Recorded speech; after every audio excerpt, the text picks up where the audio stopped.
Hello, Catherine. Hello, Luciana, And how are you and this welcome evening? everyone. Welcome, everyone. Yeah, Episode Thanksgiving Day. 28. Episode 28. Stop Feeding the Tapeworm, Part 2. Yes, it is. And there was some debate about whether we should do this on Thanksgiving, but we decided we would do it. Yes. And um, we we figured that people would be together with family and friends, and might have an opportunity to uh, to watch something that might be considered controversial. So even on YouTube. Um, yeah, here's a thought from uh, a minister that I found. I adapted it a little bit without asking permission, by the way. Is from the thought is from a pastor, Andrew Iskar, Iskar. His thoughts on Thanksgiving, um, that it's inevitably a political, uh, or talking about it as political, is a celebration of a people who left a land that had severely persecuted them for their faith to found a new uh, Christian nation, or so they had been told. Um, in England and Europe, they had been persecuted first by Queen Mary's efforts at counter Reformation, then by the Church of England. Just as today, many of them were killed, beaten, imprisoned, lost homes, businesses, and wealth, and were even driven into exile in a foreign land. Some sold themselves into indentured servitude to come to the New World. Some were forced to come. Most were despised in the old country as well as in the new. Those early colonists on the Mayflower who survived the long crossing in a crowded, damp ship faced a brutal winter that killed off more than half of them. Those who survived that first New England winter almost certainly would have had to bury a spouse or a few of their children. Surely some did give up. But as always, the strong and the faithful did not. And it's from some of the former that many of us have descended. For some of us, our ancestors came later or were among the ones being invaded. The ordeals they suffered were different, yet suffering is still the same, and our help continues to come from the Lord who made us.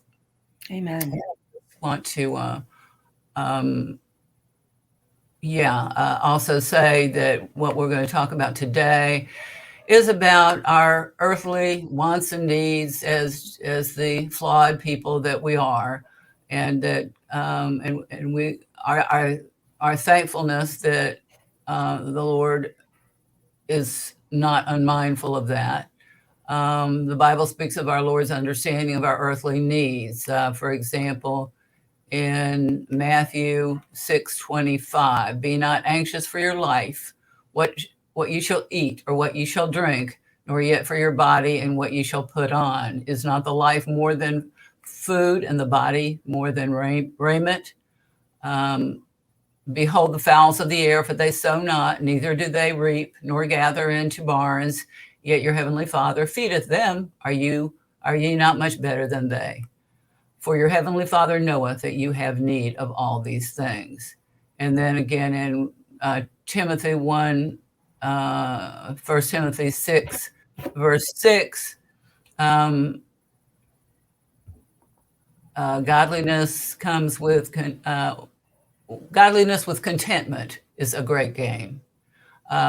For we brought nothing into this world, and it is certain we can carry nothing out. And having food and raiment, let us be therefore content. I don't want this to sound more like the perversion of that we hear from the WEF. Um, you will have nothing and be happy, but I, Right. we are who we are, and we have become addicted, oh, and very needful of many creature comforts. To pull them out from underneath us right now, I think would be very painful, and that may be what prevents people from reaching out and uh, becoming freer than than what they have been. Every time we try and break the chains that bind us, we're giving up some other pleasure or convenience. And I want this broadcast to be about how we can improve that situation. We don't have to be miserable as we become free. But at the same time, be aware that there's certain qualities that we've embraced in the past that we're going to have to give up. And I'm talking about, our pleasure seeking, our greed, our cowardice, our laziness. Our cowardice is a big one Yes. for many people. Yes, it is. Yes, it is. And we all reach that point. I mean, we're only human, and the Lord knows what our limits are. And I don't think He's going to push us beyond those, but we have to reach to get those. But he also tells us not to fear and to only fear him, and that he is the one that walks before us. So we've got to really, really learn that, because so many people have fear, and it's hard not to when you've got armed people. Like armed with codes and statutes that they create that put us in danger every day. So, and armed with weaponry too. Oh yeah. Oh, that's what I mean. Yeah. Yeah. Not just statutes and codes. I mean, they're backing it up with everything they got. Yeah. And the more knowledge we have, I believe, the less frightening some of that becomes. And one thought too is, historically, those who are on the losing side do tend to ramp up their aggression in their desperation as they see their defeat coming closer. Mm-hmm. So that certainly makes it more difficult for us, but let's keep that in mind too. I'm looking at my outline, and please interrupt me, Luciana, as soon as Ron comes on. But I just wanted to kind of review where we had been on a previous on the last week's broadcast, and we had basically I had tried to cover the following needs, wants, whatever you want to call them, the things that we have been conditioned to believe we can't live without. Some of them we truly can't live without. And we covered kind of the water and the food and how they become toxic. They didn't just become toxic.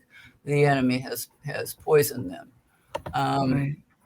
And then, the healthcare, all that poisoning spawned the healthcare industry. And so that the more they have enslaved us, it's like the chains grow tentacles, and we become even more enslaved because of the results of previous enslavement. So I think a lot of us are starting to see that. Okay, so we kind of covered water and food and the resulting healthcare issues. Wanted to talk about transportation. I suppose truly it's not a necessity, but certainly in ancient times that transportation was done by walking. Maybe that has something to do with how many of them lived to be, centuries old too. I don't know. And then, there seemed to be um, an organized use of the invention of the wheel, and there are all kinds of means of transportation that greatly improved on the efficiency of foot travel. Yeah. So, um, Yeah. So we have Ron Armstrong oh, back good, good, perfect time. today. Welcome, Ron Hi, Armstrong. Ron. Hi, Ron. How are you? It's good to see you. Can we hear him? Can we hear him too? Let's see. Hey, Ron. We did Hey, a thank you. second ago. How Oh, there you go. how is my sound? I'm just curious. Can you He hear me just came on. okay? Now we can. Yeah. How you doing Let's see. today, Ron? Happy Thanksgiving. Okay. I'm having a hard time hearing you. Uh-oh. Mm, I'm, I'm fine. I was just saying I'm having a hard. It was okay. I agreed to do some babysitting for someone out of town. uh-oh. So I kind Yeah, of am by you're cutting in and out. myself at the moment, but that happens. Yeah. But otherwise fine. Okay. Um, we had been talking about your ideas about modes of transportation that would be much cheaper and much safer, more energy efficient than what we're currently, having to deal with. Okay. I I, I'm having a hard time hearing you as well. uh, okay. Uh, do you have your speakers turned up, Mike? I mean, I'm not Ron? sure.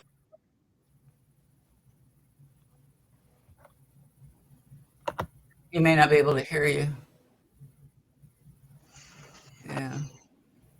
Oh, okay. Well, Ron, if you want, I would maybe Okay. Maybe you can just do the chat I've box. heard they were functioning fine. Um, okay.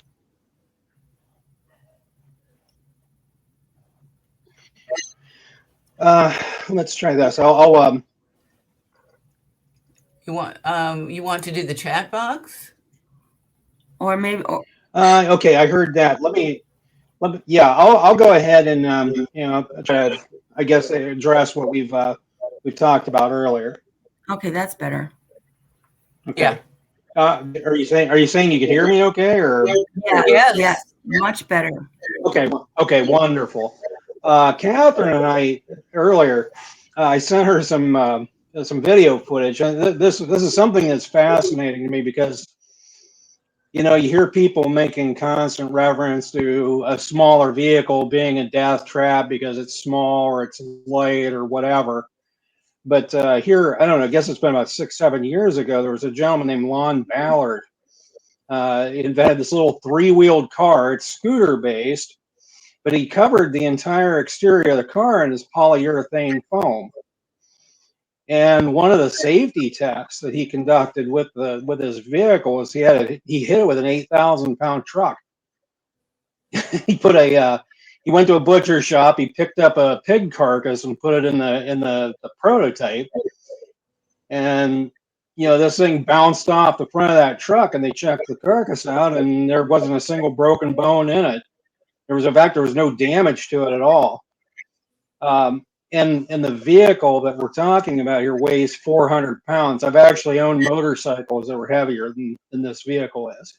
Do you mean Uh, 4,000 pounds? no, 400. 400 with 20 is 400. This thing weighs about 400 pounds. The vehicle itself is so light that let's say you're having trouble finding a spot for it in the garage, you can sit it up on its back wheels straight up in the air. That's how Nice. light it is. Yeah. Well, most of the weight is focused over the back wheel, so it's like a furniture dolly. It's easy to rotate up, and you can park it up against the wall in your house and put stuff around it, I guess. But yeah, that's how light this vehicle is.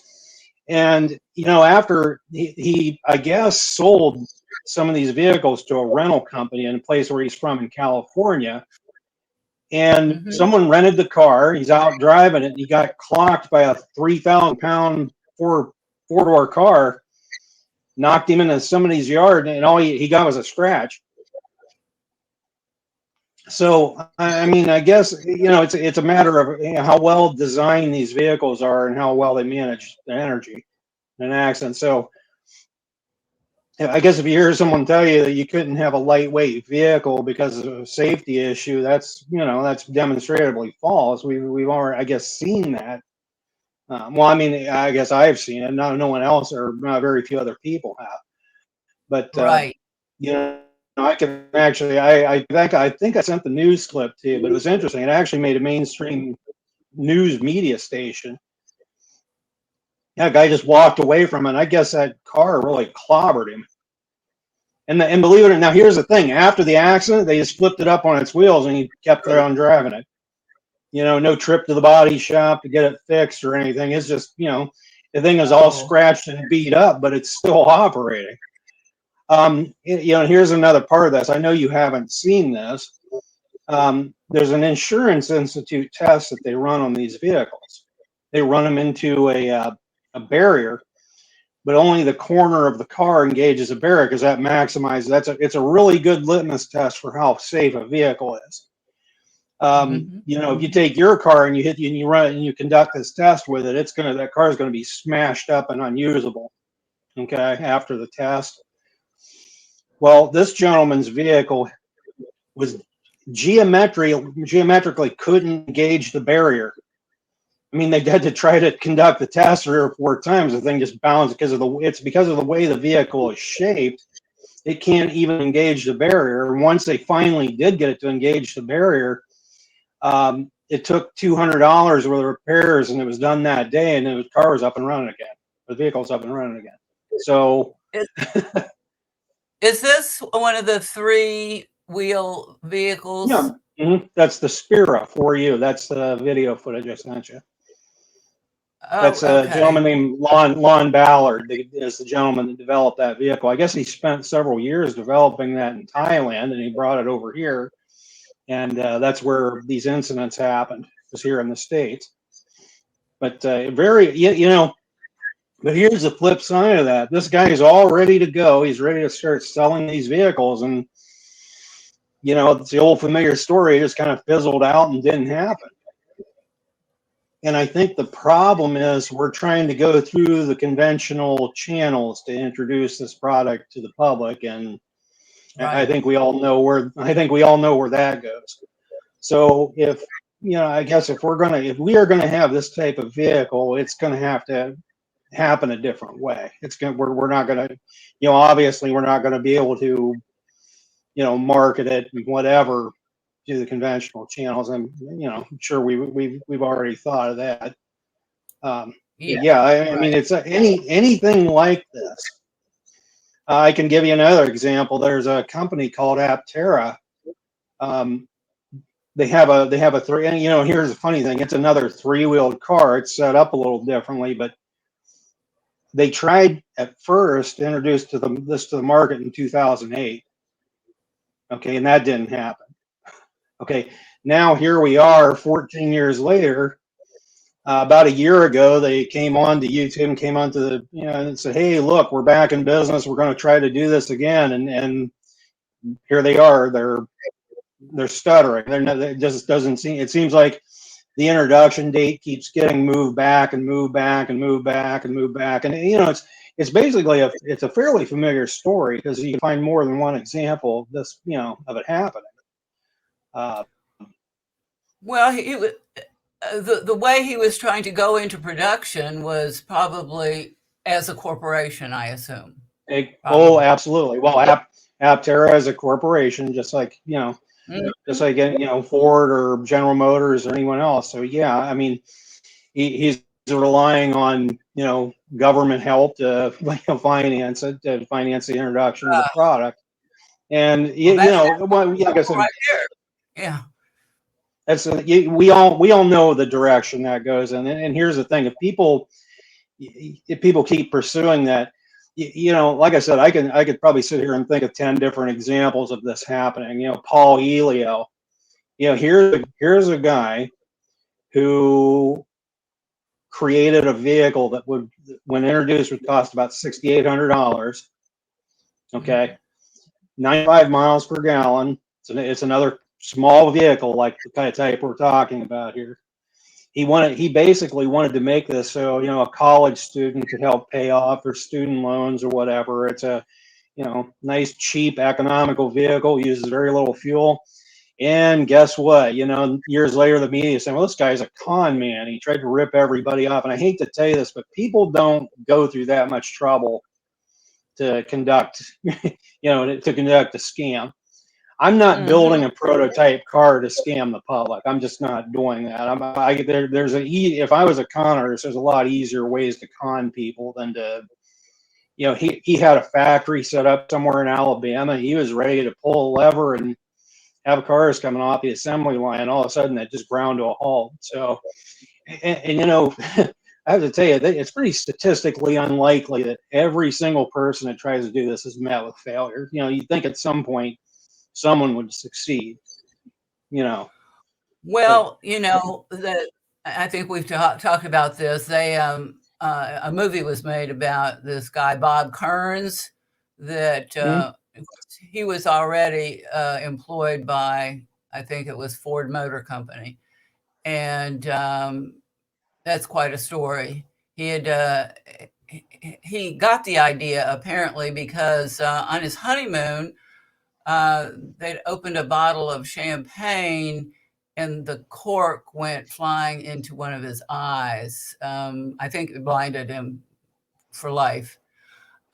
He learned a lot about how the eye works and, uh, the eyelids and keeping the eye mm, lubricated and so forth.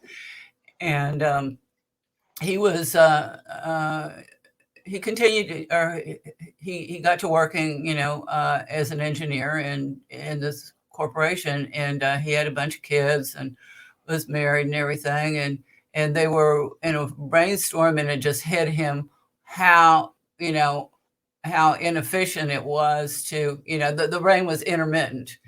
And so to go with intermittent windshield or rain, you had to have intermittent windshield wipers. So he developed that in his garage. I don't believe he used any Ford equipment or anything like that. mm. But of course, they had uh, some sort of no. I'm not sure exactly the details on the story. I won't claim I did, but he uh, proposed the idea to Ford, Mhm. and he may have proposed it to other of the big three. And they indicated initially some interest, then they stopped returning his phone calls.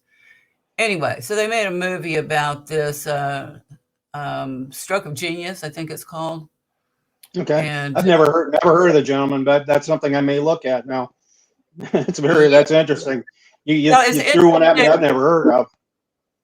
yeah, it was in the theaters for a while, and it was interesting that this was the story that was allowed to be seen by the public. It was this side of the patent copyright hustle that we got to see.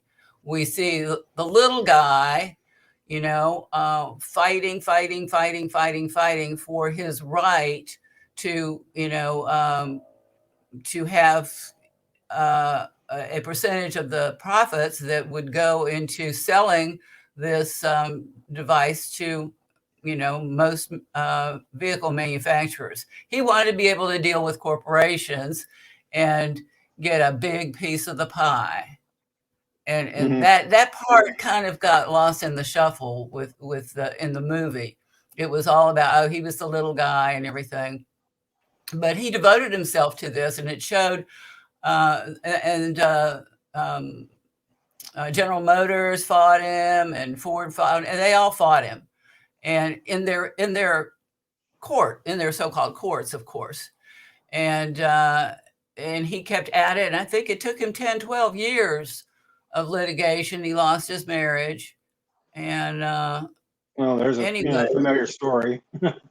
right, right. Yeah, let me In let the me let me end, ask. he prevailed. See, that's the thing. See, because it had to turn out, it had to be one of those stories that turned out favorably to the principle of copyright and patent. See, if you work at it long enough and hard enough, and you sacrifice enough, you too can have a piece of the pie. Oh, okay, And that's how the story was presented. I guess that's what you're saying. That yes, we're yes, going to glamorize that part of it, but maybe we'll overlook the part that some bunch of corporate heads were trying desperately to prevent a safety device from entering they mainstream use. I included guess that's they included that because people did know, what GM was like, and right. Ford, and so they knew that they would be fought tooth and nail, and that it would take a toll because this came out like in, oh, I don't know, late '90s maybe, and so people were Okay. starting to become aware of what dealing with the so-called court system was all about. But in the end, so of course he finally got he was offered, I don't know, $30 million by one of them, and he turned it down, and then got one of their jury verdicts for maybe 10 million, and then he settled for, I don't know, 18 million with one corporation, and I don't know, some other large amount with another. So it turned out that, say, if you just fight long enough and hard enough, you can get obscene profits too. Hmm. Well, But but the thing is, the question: why do you even why do you have to fight? There's the real question. Why would you even? Okay, here's what I'm thinking. When we're talking about a device, if it entered just regular use, would yeah, greatly reduce the volume of accidents that we see. That's kind of the gist of that. We have intermittent wipers, so it improves visibility, and as a consequence, we're having fewer accidents, whatever, because of it. A lot of accidents happen right, because hey, you may get a bunch of water thrown on your windshield by a semi truck, and your visibility is cut off. Um, but yeah, the thing is, it sounds to me like what's happening is, well, let's see, if cars become safer, we won't have as much time to play around in courts and get all of our giant fees with law firms or whatever. That's kind of the way I'm what I'm hearing you say yeah, here. yeah. I That's absolutely a think so. I want to share something. I want to share this with you, and I would have to dig to find this, but I remember many years back reading about the tests that the Air Force conducted to see what kind of physical forces a human body can withstand. Okay, because it may be important to know that if you're in a fighter jet and you hit the afterburner, what can you take? I mean, without looking like a bug on a windshield, in your seat. So here's something. Here's a little piece of trivia. The human body can withstand 5 Gs of deceleration. Now, Okay, to put that another way, 1 G of deceleration is 20 miles per hour per second. Your car or whoever's car isn't capable of generating that kind of stopping force. It just, you might get 7/10 of a G. Now, hmm, if your body can withstand 5 times that, uh, is there a way to make the car mechanically able to stop that quickly? And I've thought of 2 or 3 different mechanical constructs to do that. But here I am. I have a high school diploma, and I know some engineer somewhere has had the same thought. They've probably put it out to their company. Hey, I got this idea. We can make a car stop in half the distance and fatalities on the highway. And I would be willing, I would bet money that that's happened. What I'm getting at is someone with my limited education can figure that out, or an engineer doesn't know that, or no one, or it's never been tried. Well, I've got a couple of interested engineers who are interested in your ideas. So one well, is a yeah. mechanical, one's an electrical engineer. I'll tell you what. I'm actually at some point I'm gonna when I get things together a little more. Actually, I very much want to talk to them. So we'll. But at any rate, like I said, that's working for in the context of working for a company. Yeah, and we know what the reason is. Like I said, we can't have people operating in perfect safety. You know, we need by we I'm talking about the The privately owned cabal. for-profit court system, the cabal. We need to have this to feed on. Hey, Yes. it's great when somebody gets injured in a car accident, they end up in a wheelchair because hey, we can spend months and years litigating that. You Right. know, we don't want to transition into the world where hey, I can get back and forth to work and not have to worry about getting mangled. We don't want to have that. That's Or desirable for every other member of the human race but us. these cars that have all kinds of computer chips in them. I won't buy anything like that. I mean, because you Oh see yeah, how many people something happens and we can't get the chip anymore. There goes your transportation. well, in more recent times, here's something I know. I've researched this. What you have now is you have so many integrated computer systems in a modern car. Like you buy a new car off the showroom floor, Hmm. you get a damaged tail light will cost you $6,000 to fix because the tail light has sensors in it. Guess what? We've got this really neat gimmick in the car that flashes if a car is in your blind spot, and that took $6,000 worth of electronics to accomplish. And then bounce that off of the fact that in the 1980s we had something called a wink mirror that you put What on was the it called? top of your winch. It's called a wink mirror, like WINK. It was Okay. developed by something developed by NASCAR. In other words, you could look up like you were looking at your rear view mirror, and there are no blind spots in your car once you install this. They're gone. The blind spots are gone. So I'm thinking, okay, $100 for a wink mirror or $6,000 worth of electronic gimmicks. Oh yeah. I would love to sit down and talk to an engineer Ford how they came up with that. I really would. I'd like to. Well, gosh, isn't this mirror a lot less expensive than the electronic device? So I guess the thing is we can't. I guess we can tell that the car makers aren't trying to make their cars affordable.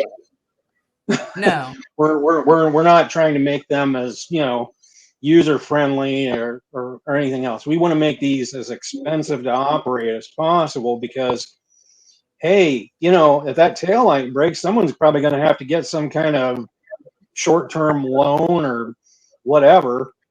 Uh-huh. They're going to have to dip into their home equity line or something like just to fix their car. That's perpetuating the debt cycle.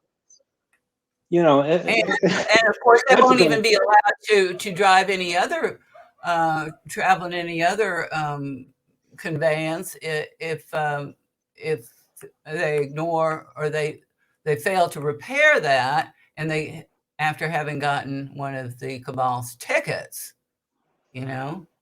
sure. So So yeah, there's a spider web of things in play there. yeah. We right. We want to make we want to make sure this car is not user friendly. It's not cost effective. Um, Mm-hmm. my thought regarding technology has always been that a technology should make everything less expensive over time. I mean, this is the fallback comparison. Well, look at your computer. In 1940, they had UNIVAC. It's a computer that took up a whole floor on an office building, and now we have watches with more processing than what that computer has.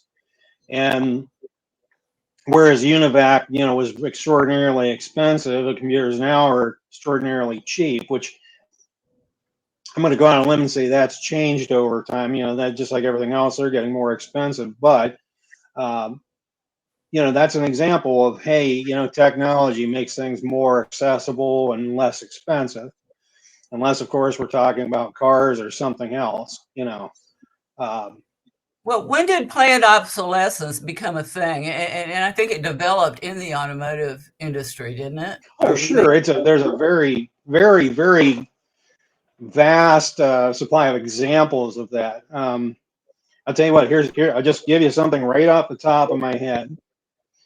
My son once asked me, "Hey, if I was going to get an older car, just as something to start out with, what would I get?" And I said, "Well, you want a 2000 to 2006 Buick LeSabre with a 3.8 liter V6, and the reason being is mechanics will tell you there are examples with 500,000 miles on the engine. General Motors made this engine so well.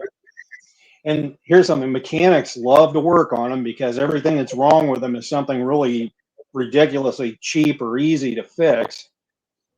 They don't have customers all angry. Oh, geez, I'm gonna have to take out a loan to fix my car. And what right? happened with the 3.8 liter V6, General Motors, I can't remember exactly the year. I think it was 2008, 2009, around there. Quit making it and replaced it with the 3.5 liter V6, which is a piece of garbage. you know, that Right. engine won't last 70,000 miles without having some kind of major issue. And That this is that the, does the not you know, sound like a well-planned business decision to no, of increase course not. cost and decrease the quality of your product. But I think it's the Rockefeller business model, which is, that you want a product that is going to require that's not going to last, so that, Mm, the customer is going to have to come back and buy more.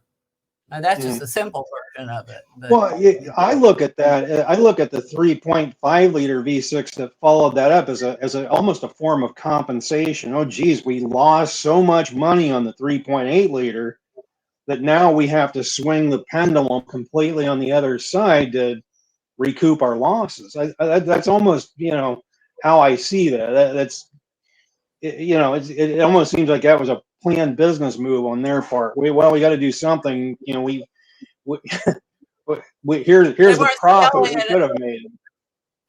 Yeah, well, if they were producing user-friendly transportation, then they wouldn't be having this massive volume that generates the obscene profits that get traded on Wall Street. So And I'll give you, that here's another example off the top of my head. I'm sure you're familiar with the company Volkswagen. hmm Volkswagen decided here, I don't know, about 4 or 5 years ago that they're going to make their cars that require a special set of wrench or tools to work on them that are not available to like the average shade tree mechanic like me. Anything on hmm that car breaks, you have to take it to the dealer because you don't have access to the tools to fix it. I hmm remember discussing this with my brother-in-law, and he just looked at me and said, "Well, it sounds to me like they don't want to sell me a car." I said, if I can't crawl under it and fix it, I don't want it. I don't want to have to take this thing to a dealer over some trivial little thing like changing the spark plugs or whatever. And Volkswagen's literally trying to revamp their product into that. Pretty sure it's Volkswagen, but these are the marketing or the business strategies that car companies are engaging in now, and none of them they don't make any sense. Well, I mean, they do make sense if you can look at it from the end of, hey, we want to maximize our profits or maximize the amount of business we get through our garages or whatever. But the average, someone like me, I mean, it's funny. You think I almost would have been a focus group or something and said, hey, isn't that going to make everybody angry when you do that? Because I know I'm not the only. Me and my brother-in-law aren't the only two people upset about that. Well, they're making their money other ways. It's They're making their money other ways, so they don't really care if they sell a lot of product or not. That's just a side deal. That's just for show that we're selling cars, but really we're making our money from payoffs from federal contracts. well, okay. There's that. Yeah, there's that end of it. But I don't know. It's funny if you're someone like me and you like to do a lot of your own repair work. Like I said, that's just a really, really good way to not sell someone or not appeal to a buyer, I guess. I honestly think the opposite condition should exist. I mean, yeah, okay, we're gonna go to another example here. It's 1996. General Motors produces a car that is totally modular in its construction. And to kind of explain that to you, let's say I want to pull the engine out of the car. General Motors set this car up to where you could pull the engine out in 15 minutes. Oh, wow. Yeah. It's usually quite an ordeal, isn't it? Right. Hours and hours. Yeah, if you're yanking an engine out of a car, it's a major ordeal. And even in a really simple car, it's a major ordeal. Like the easiest engine I've ever seen to pull in my life is in a Volkswagen Beetle. Those are, they're four, it's four, but still, you gotta. There's a lot of wiggling and whatever to try to get it out of the engine compartment. But yeah, you've got to take body work off the car. There's usually a whole bunch of things that you have to do to yank that engine. But General Motors said, hey, I got an idea. We're going to make this car to where, hypothetically, we could take the engine out and put another one in so they could drive it until we get their engine done. Or maybe we could just trade them out. You can look this up if you want. It's called the GM Ultralight. And I'll tell you where GM Ultralight. And I'll tell you where you could actually see this. And it's funny. They used the car in a movie with Sylvester Stallone called Demolition Man. Okay. And Sylvester Stallone and Wesley Snipes. All the police cars were this car in the movie. Oh. So they actually had the car in a movie. They actually had it in the movie Bicentennial Man, the movie with Robin Williams, where he was a robot. But the thing is, the car made it into some movies, and it was set up to be extraordinarily easy to work on. In other words, you wouldn't even have to be a really good, competent mechanic to work on the thing. You could just, like I said, they had it set up to where if someone could turn a wrench, it could basically yank the engine out of the car. And of course, that never made it into production. And you almost wonder, here's what I see when I see the car companies doing this. They're showing us what's possible without actually going through. Okay. It's almost like gosh, I hate to put it this way. It's almost like a very subtle form of antagonism. Hey, look what you're not getting. We'll show you that we're capable of doing this, but we're not going to do it because, hey, it's I guess one of them things that can sit in the back of your mind, and you can just know about it. And it bothers you. I mean, they're almost, to me, almost has to be a psychological aspect. Maybe they're using some of the patents that they bought from somebody, maybe such as yourself. They want to try it out. They want to test it, and then plan on never using it. They just wanted somebody else to not have it. Well, that's possible because, like I said, when you look at it, there's no surface logic to any of this. You ask why would you do something like that? Why would you show somebody what you're capable of and then not follow through with it later? Then you have the case of 1964, Chrysler made all these cars with turbines, and they leased the cars for a year, and at the end of the year they had everybody turn the car back in and they took them all to the crusher. And the situation there was the CEO actually made a speech. This is a public something he did to address the public. So, well, we couldn't build this car because we'd have to lay off every mechanic in the country. Because an engine that simple, you can run a nozzle full of steam and blow the crud out of it, and it's good as new. you know, that's an interesting story in of itself. That happened in 1964. Well, so yeah, I mean, there's always going to be these ripple effects, maybe Mm. more people would not be able to work as mechanics, but, for every job that was lost or every occupation that was lost, there might be There's a another job one. gain. Or, yeah. There's something. At one time, there was a guy called a farrier. You took your horse to him to have shoes put on.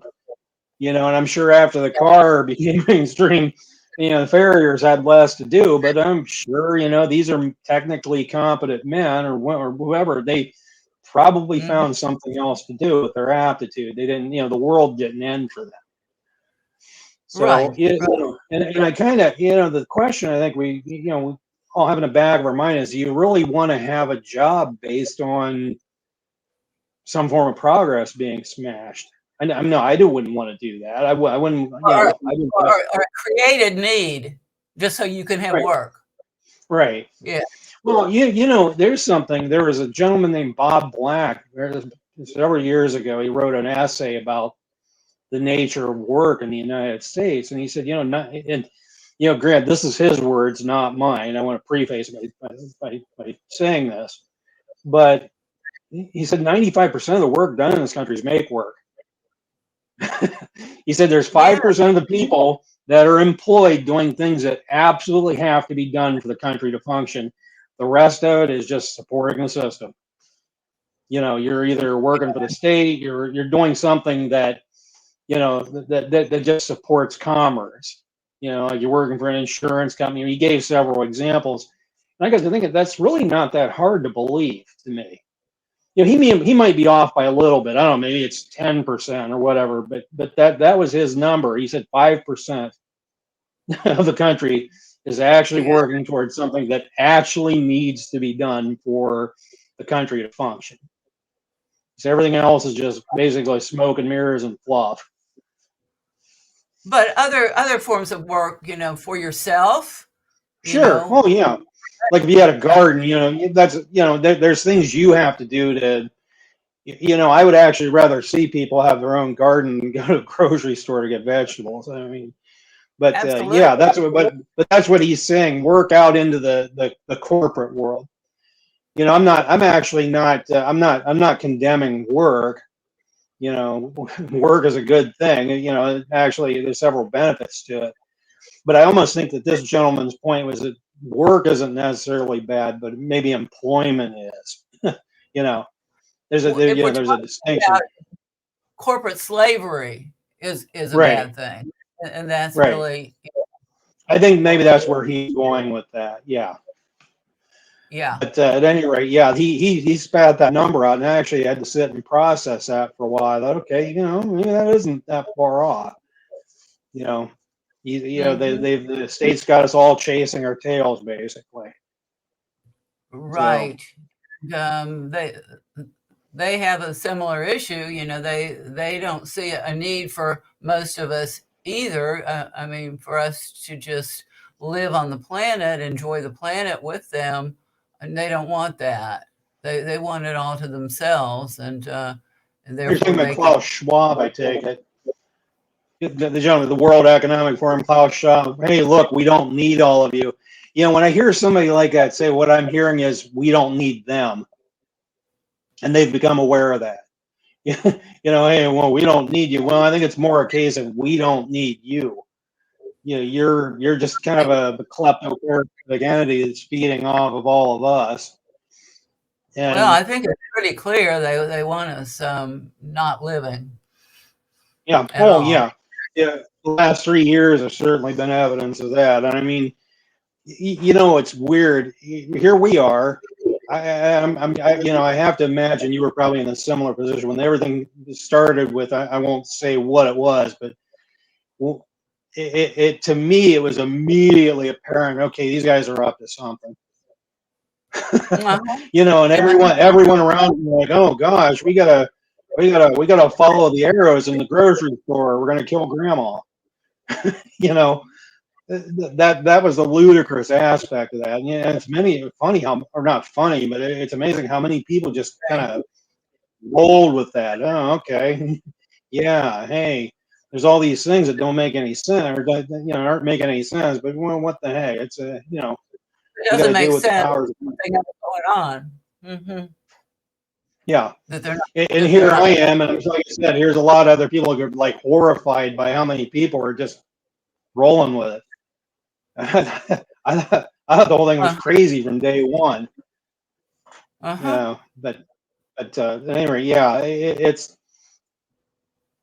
I don't know. There are times, I meet a lot of people that seem like, okay, you're waking up, and then but at the same time, you see so many people that are just going along with the program, just There's a blissfully lot of reasons unaware of what's in. for that, um, but including the language has been perverted. I was just having a Mhm. discussion with somebody about, we'll probably do a show on this, but the difference between jury trial and a trial by jury. They're not the same thing. You would think they would be, but no. Mhm. They have rigged the language. They think that they own the language, and just like they own techniques of doing this or doing that. I mean, it seems like it always comes down to they consider, intellectual, any kind of knowledge or applied knowledge is property. It becomes intellectual property that they, as a corporation, can own and control and keep other people from having. And that's Well, I mean, that falls back on what I've always said. How can you comply with a contract if you don't understand the wording of it? Or how can right, if you're and I gotta tell you, the example you just gave is one of many. Here's a personal pet peeve of mine. This is something that just makes me angry. When people tell me that their Congress is passing a law that says uh, this, and I'm like, well, no, that's not a law. That's a policy. They're totally different things. But we've right, been taught to use that terminology. They're this set of laws. Well, they're not laws. They're policies. That's a manipulation of language to make these things seem like they have more weight than they do. You know, yeah. And they, when you use they the have the. wrong words, then your thinking becomes skewed. Mhm. Yeah, that Because irritates me. Anytime I hear someone say that, I'm like, I feel oh like yeah, face palming. Oh God, you fell for it. Which I can't be too judgmental because I fell for it. You know, that's why I cut people slack because we all went along with that because there was a point of awakening for all of us at one point. But yeah, I mean that's one of the things I just that irritates me to even hear somebody say that.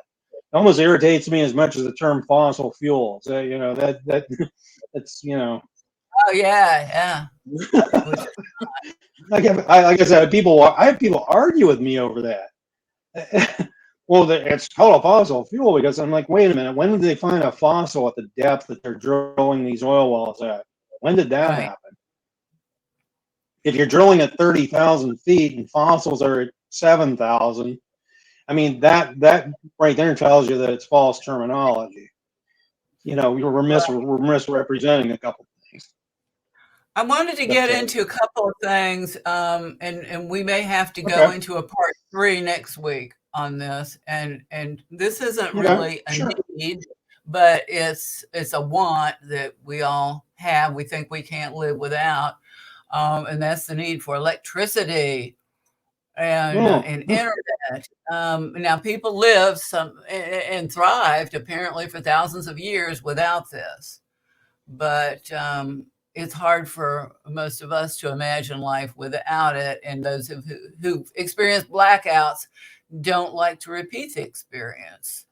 So, what are your and we may I wanted to mention too, this is particularly a concern because of the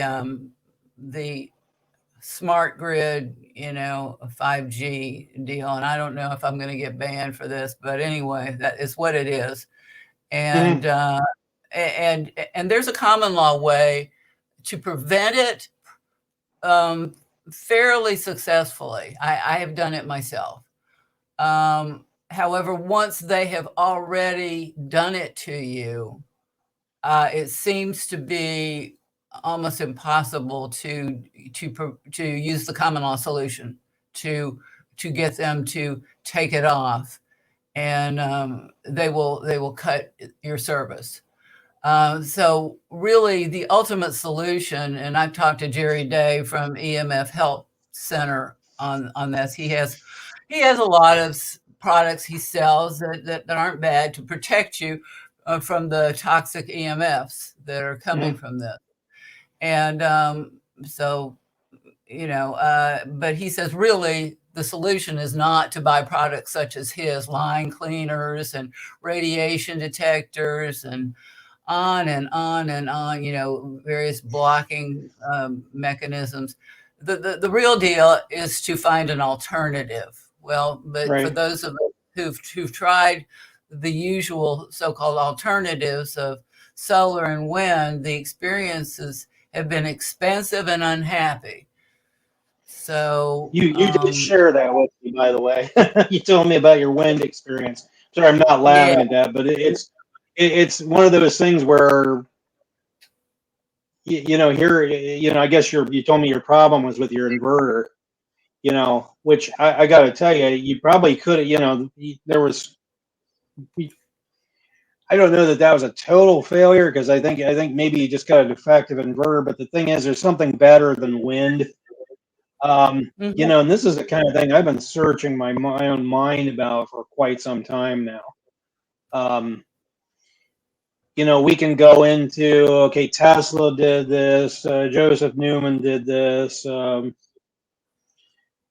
one of the other 100 people that invented methods of, the free energy devices, which I got to tell you, I'm utterly confident that those things work simply because I understand the nature of energy. mhm, What some of these guys did was no different than, at some point somebody saw a stream of moving water and they put a wheel in it and they used it to mill flour or mill lumber or whatever. They used the yeah, natural phenomena. Well, the free energy devices are simply tapping into another stream. They're tapping into a stream of electrons that we're currently riding in the middle of just by virtue of the fact we're moving through space. Tesla understood it. Joseph Newman understood. All these guys understood it. But the thing is, you try to explain these very simple things, and no one. I don't think a lot of people grasp it. But the thing is, I think what you're looking for is some kind of stopgap till we can get to those I, devices. Which I for a real solution. The stopgap is to try and shield you can yourself. turn your light switch on, right? The stopgap. Yeah. Yeah, I flipped the switch and I got a light. That's my that's I guess the stopgap I'm referring to. Um, it's a matter of, I guess, determining what your needs are. And by the way, I'm not making fun of you. The average person, if you ask them, well, how many kilowatts do you think you need every day? They probably couldn't tell you. That's That's true. not picking on you. Yeah, that's not. That to me falls back on, and this is something that is just aggravating to me. The public is technically illiterate, Yes. and it's that Yeah. way by design. You're not going through elementary school being taught these things, and because the powers that be are better off you don't know. I Mm. could tell you, the average, and by the way, this is a big average. The average household electrical uses right around, I don't know, 5 or 6 kilowatts. You may Okay. have a little bit less, a little bit more, depending on what you're doing, but it's right around that. Uh-huh. Um, if I were coming up with a system of my own to get me Mm-hmm. off the grid, if you're going to be paying for something anyway, the first thing Yeah. I would look at is trying to create some kind of steam generator. But like if let's say I had natural gas or propane coming to my house, I would use that to produce a steam for a steam generator. Because now I'm paying out one bill a month, and the system that I come up with may be more efficient than the grid. But Uh, that might be something to bounce off of, the electrical engineer. That may, which at some point I imagine I'll have that conversation with him. uh-huh. Hey, how would Right. we design this system? Would it be a rotary vane system? Would it be, here, how could we replicate? My idea is, in all things, how would we replicate the system that exists now, but just on a much smaller scale? Like for example, you have this system in your car or in your house or both. Um, but that may be something I bounce off them, because, like I said, I've been kind of racking my brain over that one. It's really illogical. I don't know, and I don't know how people just readily accepted this over there. My father was 6 years old before his house had electricity. The house he lived in had electricity. So, Uh-huh. Yeah. and I don't know. I'm sitting here trying to how did they sell people on the idea of, hey, we got this power station, but it's 50 miles down the road, and we gotta pump the voltage up to thousands of volts to get it to you. Which is producing a dangerous thing. And then we got to run it through a transformer down your house. We got to get it back down to 110 volts. That to me seems like, that's really going the long way around. So at some point, I have several ideas of things that could be done, but I guess it's just whittling it down to what is the most practical thing to do. You know, um, Yeah. there are dangers with steam, um, but and because you're dealing with something that has a system that has a lot of pressure. But maybe you could use something like a Stirling engine or something of that nature. I think that's kind of technical Burning stuff. What's that now? I'm burning sorry, I didn't wood. hear you. Burning Well, wood. okay, check. Well, check this out. Let's say you have a wood burning stove. Yeah. And by the way, I'll send you some information on this. I'll send you like a couple things that guys have developed. Um, but the thing is, you can stick the head of a Stirling engine in your wood burning stove, and there's your power source. Because all a Stirling engine needs is heat. Uh-huh. I mean, Uh-huh. that's the thing. You and we've had this conversation in the past, and I'm not making fun of it. We explain this, and you've told me, well, that's kind of outside my knowledge. Yes. But that's I don't blame you for telling me. I'm just saying, yeah, because it's outside of a lot of people's knowledge. If it Mm-hmm. wasn't, everybody would be using it right now. Um, but Yeah. yeah, that's a system that could be put into place. The engine that Robert Sterling developed. Here's the thing. I have a hard time. Well, gosh, I'm saying I have a hard time wrapping my mind around a lot of this. But 1984, General Motors decided to. They worked with NASA and a couple other companies, and they made a Sterling engine that was for a car. Okay, Mm-hmm. and this engine. Here's something they very quickly found out. Well, gosh, this engine doesn't wear out like a normal engine does. It's quiet because there's nothing in this engine going bang. It doesn't need an exhaust system. So we're not gonna introduce this to the public because they won't want to go back to internal combustion afterwards. Um, Mm-hmm. but that to me is a viable solution. You're not dealing with the high pressure of steam, but you're not running a. I would hate to try to run a house with a gas generator just with a internal combustion engine, because that'd be a lot of maintenance. There'd be a lot of maintenance and expense. associated with Hmm. that. You know, that engine's running for several hours. Now you got to, the thing's wearing out on it or whatever. So, um, but then by the same token, there have been several steam engines that have been developed that work particularly well, and they don't have the inherently dangerous components that a lot of the older steam engines have. Like right now, instead of boilers, you can find something called a steam generator, which provides on-demand steam instead of having to sit in a kettle and boil. But at any rate, yeah, that's something I've been kind of mulling over for a long time now. What kind of system could someone have work in the interim until, hey, we finally get to where we're just pulling electrons from the Earth ionosphere source like we should be? Like Tesla was talking about in 1900. Well, That's yeah, something I think. Oh, that's something eventually, I don't know. The answer will come to me in the time it's supposed to come to me. I'm sure it will come to you when it's supposed to come to you. But in the meantime, if I think it's going to be important that rather than hoarding that information, that be disseminated widely, Hmm. just for self-protection. Because if everybody started, or enough people started understanding this and how to use it, for people's electrical energy needs, then, you know, it would be hard to to kill everybody that Right. knew, Well, that if you that is just that is start certainly a trap I'm not going to step in.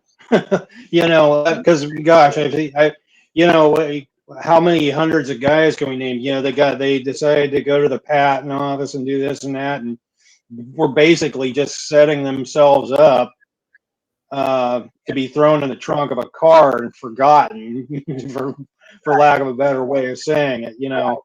Uh, so we want something simple enough that it could be widely enough used that you know to protect everybody. right. And of course, See, you there's know, there's a double-edged sword there. We want everybody to know about it, but I mean, you think about it in the current, like the system we have right now, how much privacy do we really have? You know, um, none. But they can't right. process So, everything we're doing. I don't even their AIs. I don't know.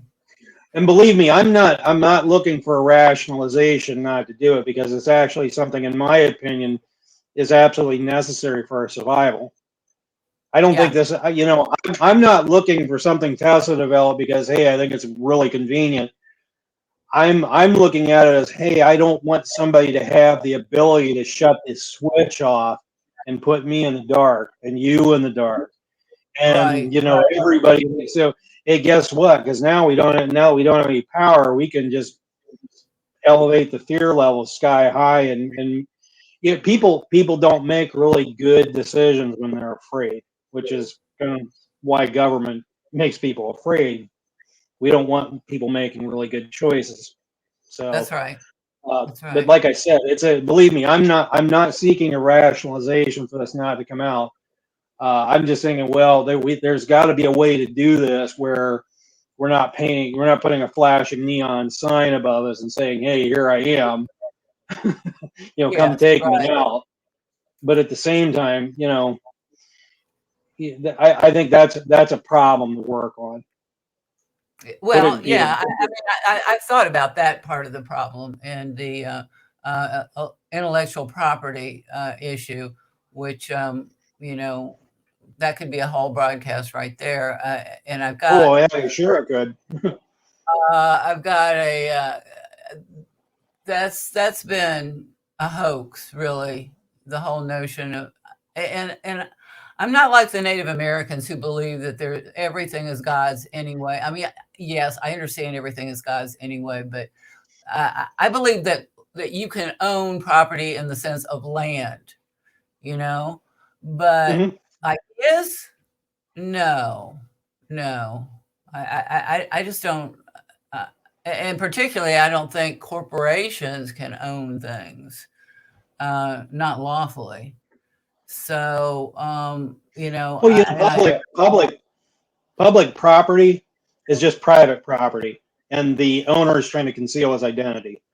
That's how I've always looked at public property. Walmart doesn't own 5 acres of land somewhere. Sam Walton or his family owns it, but or whoever owns it, whatever corporation we have to be talking about, because things that don't exist can't own things. Well, and if there's been any fraud in the chain, title, and there probably has been. Sure, So, but like I said, the whole argument of public property to me was that I thought that was pretty absurd for a good while now.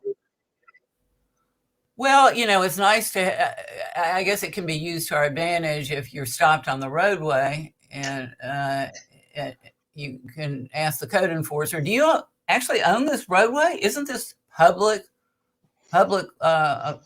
roadway that the public has the Well, right there's a flip to side to travel that. on? There's a flip side to that too. I mean, you could almost argue, but hey, this car doesn't really belong to me. It's held in a state-generated trust. So if I don't really own it, am I liable for it? You could use that argument with them. And the thing is, they probably just stand there and Yeah, have well, no idea what you're talking about. It just go right over their head. But here's the thing. That's a government thing to do. We want you to have the liability of ownership without the actual benefit of ownership. yeah, They're exactly. working on the liability and benefit side of it. Hey, we want you to have the liability, just not the benefit. Yeah. Well, so The anything benefit is ours. they're going to want to impose liability on us, at least until they impose death. But yeah, and I think the lure has been, oh, this is for, the concept of intellectual property is for the benefit of the small entrepreneur, the small inventor, the little guy. But it isn't. It doesn't. It doesn't actually benefit the little guy.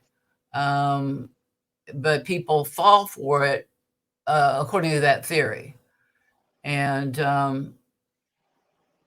anyway, I tell you what, I have a story to share with you if you got a moment. yeah. Many years ago, I came up with this idea to reconfigure an automotive airbag. Okay, Mm-hmm. automotive airbags kill people. Yes. They injure people. Yeah. So Yeah. my idea was to change the angle of deployment. Okay. Okay. And I gave this, now remember, this is many years ago before I knew what I know now. But I went to a Mm-hmm. patent, one of those companies that helps you develop a patent, Yeah. and they were floored by it. They're like, "Oh man, yeah, we want to, and that never worked out. I never, obviously never patented it, because you don't see it in a car now. But there was something in the back of my mind telling me, yeah, don't go through the patent office with it. Don't do it. There was just this little voice, and I don't know what that was, but I think it was a good idea. If I was to ever develop this, I think I'd develop it on my own, rather Yes. than, Absolutely. because my thought is this: like, let's say Ford Motor Company would have approached me and said, "Hey, yeah, we really like your idea, whatever, and let's enter into this contract." I have a feeling they probably would have taken it from me and then Mm-hmm. prosecuted me for trying to develop it. I think that would have ultimately been the outcome, because as we said before, they don't want this stuff out there. They don't want your car to be safe. They want you to be injured. Like I said, that's court time. That's Right. that's where the money is. But yeah, that's something that happened to me years ago. In fact, I got to tell you, I still have the patent drawings for it and everything. And maybe I'll post them sometime if I get them scanned or whatever. But yeah, this was way back in like 20 some odd years ago. But this patent submission company was on me about selling this. And I got to tell you, who knows? I probably would have made a little money off of it, but probably not, anything like what I wouldn't have ever seen it come to fruition the way I wanted it to. And I think I probably would have been very disillusioned by that once it happened. Oh, I bet. I bet. Yeah. Um, But anyway, Yeah. So anyway, but as far as being prosecuted, the fear of being prosecuted, or there are ways that we can continue to develop our resistance to that, because they don't have any authority in their fake tribunals to do any of that, and we can beat them, to the punch uh, with our common law courts and grand juries, which we're just at the beginning of. But Mhm. if you're going to resist, and I'm going to play at the end, have ask Luciana to play the the uh, the video about corporate copyright is brain damage. I think that's the name of it. It's from the point of view of a woman who is an artist. I mean, she's a filmmaker, and and she's defying. She says, I want to be free to do what I do, and she's defying copyright um, uh, statutes, and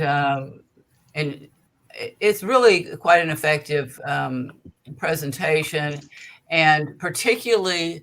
And I urge people to stay to the end. I would just put the link in the comments, but even though this is a YouTube um, link, YouTube itself is likely to censor its own link. So if I put Did, it in the comment, they don't like us to comment on our own broadcast, even right, with right. references to YouTube. So if you want to put that up, Luciana, Okay. it, Did you want it to start at 18 minutes? uh, yeah, go ahead and start it there. Wait Okay. a minute. Yeah, how long does it go? It goes 18 minutes, so we want to start Oh, it. Um, um, I would say start it at 5 minutes. okay.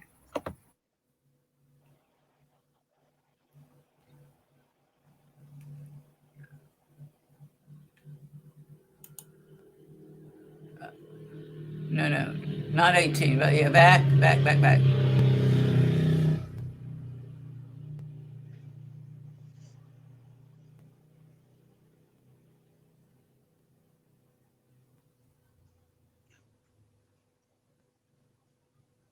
Can you start it at the beginning, or about 5 minutes in? Yeah, about 5 minutes in, Okay. Like our yeah, eyes, she our tells ears, and what it she does. exits through our expressions, like our voices, our writings, our drawings. And all this information going through us creates a living phenomenon called culture. And in order for culture to stay alive, we have to be open, transmitting and receiving information. I've depicted culture moving in a line here, but really it's a network, like a neural network. And we are neurons in a great mind. In an individual mind, information flows from neuron to neuron, and that creates a bigger phenomenon called thought, and that creates a bigger phenomenon called mind. In the great mind, information moves from human to Oh, human, and that creates a greater phenomenon called art, oh, sorry. and that creates a greater phenomenon called culture. Now, there are single artists that work alone. In fact, I am one of them. I work alone. But the art that these individual artists transmit contains all sorts of information that they first received from culture. This might be language, symbols, aesthetics, references of all kinds. And this information has to flow between humans for art to exist, just as information has to flow between neurons for thought to exist. It's through this flow that culture stays alive and we stay connected to each other. Ideas flow in and they flow out, and they change a little as they go along, and that's called innovation or progress. But thanks to copyright, we live in a regime where some information can go in, but it can't come out. And I often hear people engaged in creative pursuits ask, am I allowed to use this? I don't want to get in trouble. And trouble may include lawsuits, fines, and even jail. And it's the threat of trouble that is dictating our choices about what we express. Copyright activates our internal censors. Internal censorship is the enemy of creativity because it halts expression before it can even begin. And if you're asking, am I allowed to use this? You may have surrendered your internal authority to lawyers, legislators, and corporations. Whenever we censor our expression, we close a little more and information flows a little less. The less information flows, the more it stagnates. Evolution, progress, and innovation stall. And this is what we call permission culture. And when you shut down neurons to prevent them from transmitting signals, we call that brain damage. Copyright is brain damage. It's brain damage in the great mind, and it's brain damage in the individual mind. But it's the individual mind, specifically my mind, that I can do something about. Now, I've asked myself, did I ever consent to letting permission culture into my brain? And why am I complying with censorship? And how much choice do I really have about what information goes in and comes out of me? And the answer is, well, I have some control. I can choose whether to expose myself to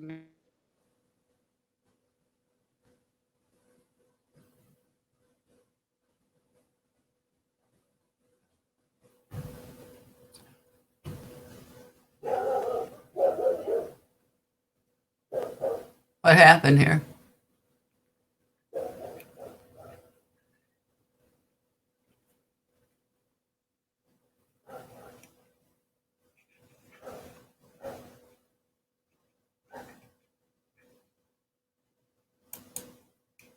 Can we, they had an ad in here. They had several annoying ads in this. Can we move past that? Can we skip? of November and December. I can't not listen to it. It goes right into my ears and into my brain, and it just plays over and over again. Here are some of the corporations that I could get in trouble with for showing and singing that little clip here in the slideshow. They did not consult me when I was a child, and they were ramming this into my head, so I did not ask their permission to put it in my slideshow. Thank you.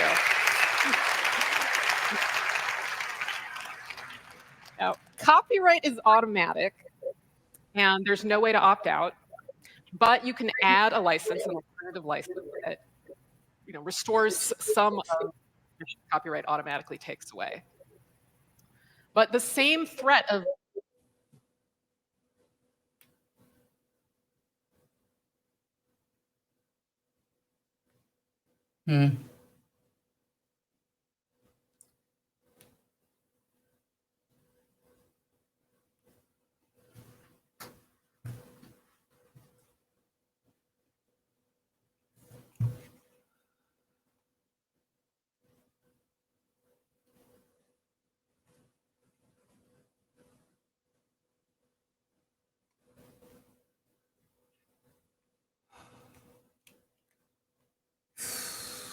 solution is more and more people just ignoring copyright. And I want to be one of those people. So a few years ago, I declared sovereignty over my own head. Freedom of speech begins at home. Censorship and trouble still exist outside my head, and that's where I would like them to stay, outside my head. I'm not going to assist bad laws and corporations by setting up an outpost for them in my own mind. And I no longer favor or reject works based on their copyright status, because ideas aren't good or bad based on what licenses people slap on them. I want to be a free woman and a free artist. And the only way I can do that is by ignoring copyright. But I've been indoctrinated by decades of permission culture. So for me, ignoring copyright takes discipline and courage. For example, my new feature film that I'm working on, Sadomasochism, is a personal challenge to ignore copyright completely. And at first, this was really difficult because, like most of us, I self-censor without even noticing. The first time I heard Louis Armstrong's song Go Down Moses, first thought I had was, oh, that's great. And then immediately was followed by, I can't possibly use that. But because I had primed myself to notice these acts of self-censorship and resist them, I did not actually shut it out of my mind instantly, which is what would have happened otherwise. So the result of me not shutting out of my mind instantly ultimately was this.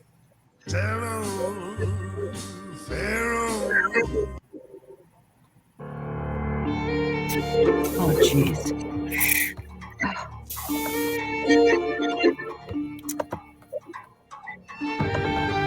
Yeah. Can we skip ahead? Okay. Yeah, yeah, I just did. Let my people go.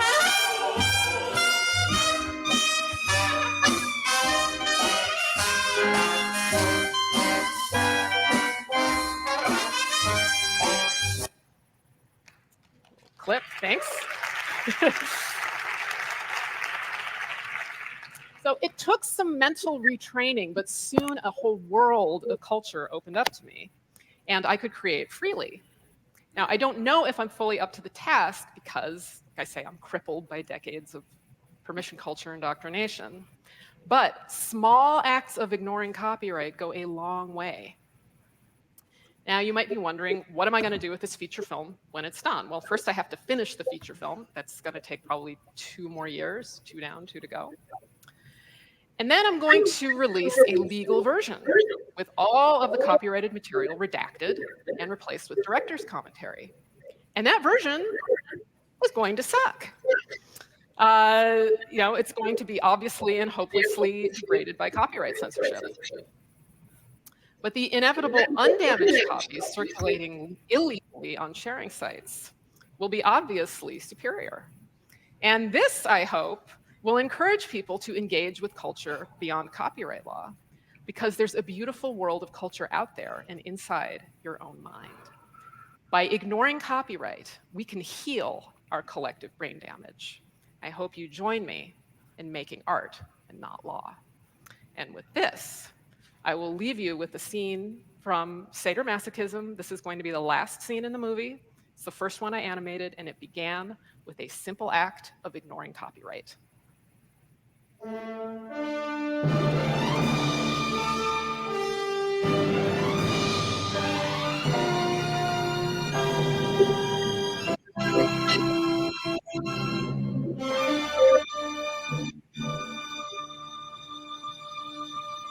This land is mine.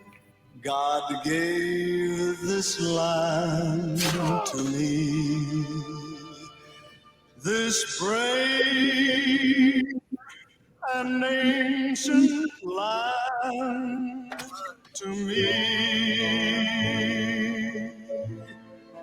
And when the morning sun reveals her hills and plain,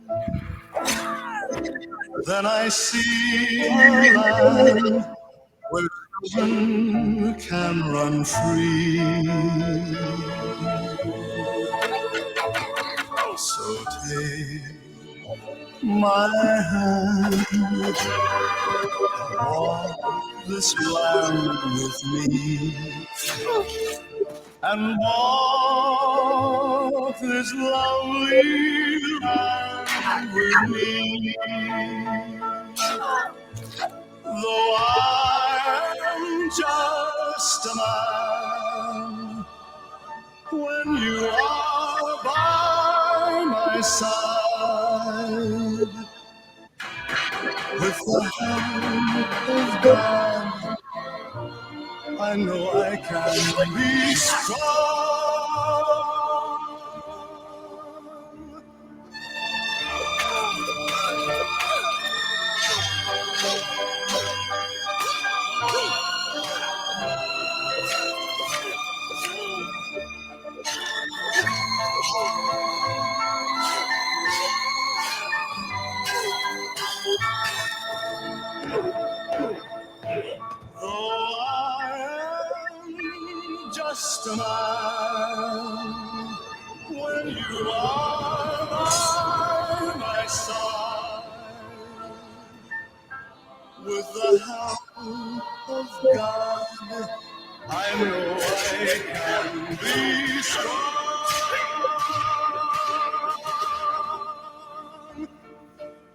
make this land our home.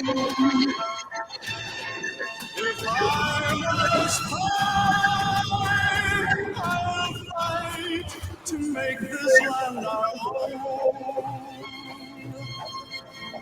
Until I die, this land is mine.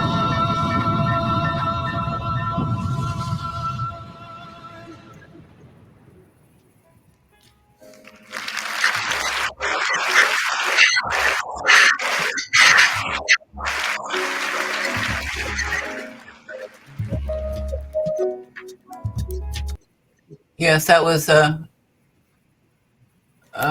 copyright issued to a Mr. Ernest Gold, and words by Pat Boone. So I don't know who owns it now, but blessings to her for her work of art that couldn't have been done in any other way. And I appreciate you staying extra, Luciana, and Of course, making anytime. this possible. And Ron Armstrong, for your creative input. Let's try and recoup some of what we've lost, some of what we've given up. So happy Thanksgiving to everyone, and Happy Thanksgiving, everyone. We'll see you next time. And thank you, Ron, for joining us as well today. Okay. All right. Everybody have a great night. Thank you. And be blessed. Okay.